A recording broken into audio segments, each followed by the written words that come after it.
They are now 10-1 under Mike McCarthy in games following a loss, while LA falls. I mean, what are they going to do? 2-3 heading into their next matchup against Kansas City. That's woof-tacular.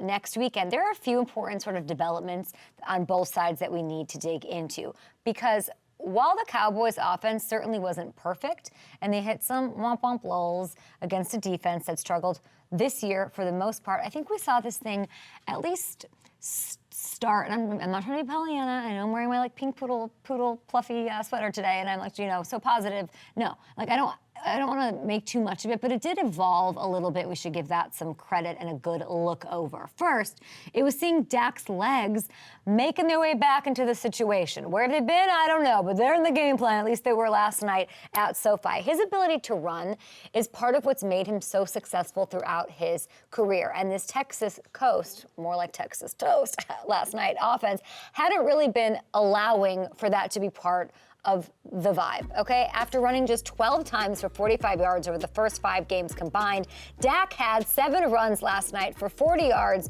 including that huge 18-yard touchdown run on 4th and 1 to get the Cowboys on the board early. Okay, so it was clearly a part of the design, and credit to Mike McCarthy.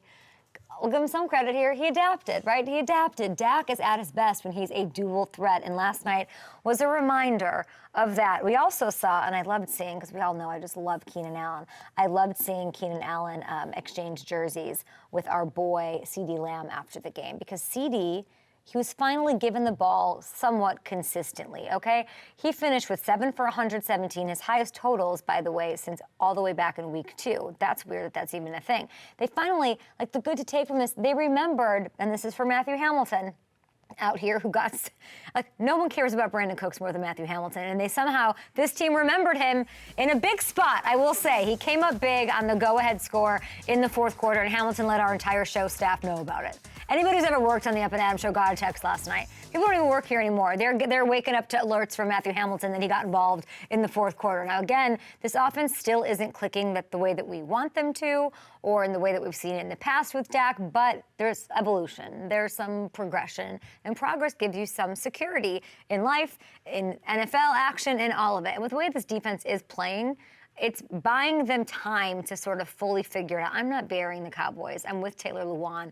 I'm on the train. On the LA side of things, no one loves this Chargers team more than me. I can't believe I didn't even go to the game. I should have been there. But it's another big one that they were unable to cash in on, and they came up short in. And I have to give the Cowboys defense the credit here. The pressure they put on Herbert, especially on the last few plays, it would have given anybody a hard time. Stephon Gilmore continues to come up big in the clutch. He nabbed this game-sealing pick off of Herbert.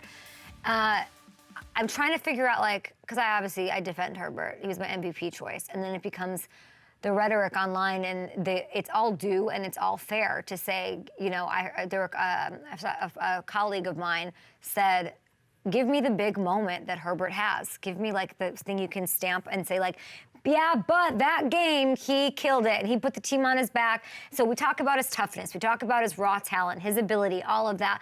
From a Herbert perspective, it's in the gutter after last night, and you can say all the things you want about Staley. You can say, it's not a good look. You have to have a signature win. You have to have what was last year's, October, that dog in you or whatever, to bring that mean back. So getting the ball back, down 3 with under 2 minutes to go against the Cowboys, there's your opportunity to shut everyone up. I love when people shut everybody up, and instead the game ended with that pick that you just saw. So I can give the credit as much as I want to the Cowboys. It is on Herbert to make the play.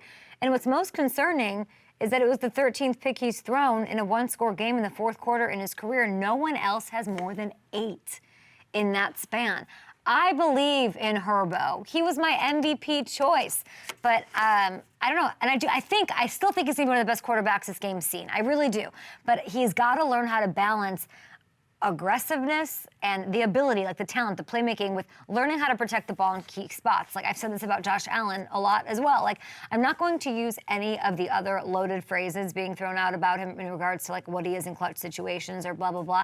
I don't know if that's true yet, so I'm not going to say it. I just think he's got developing to do, and he truly, and this might sound harsh because Chargers fans know I love him, you squandered a big spot. This was a real opportunity for you, and I can just hope that it's a learning thing going forward, because TikTok, we got a game in Arrowhead.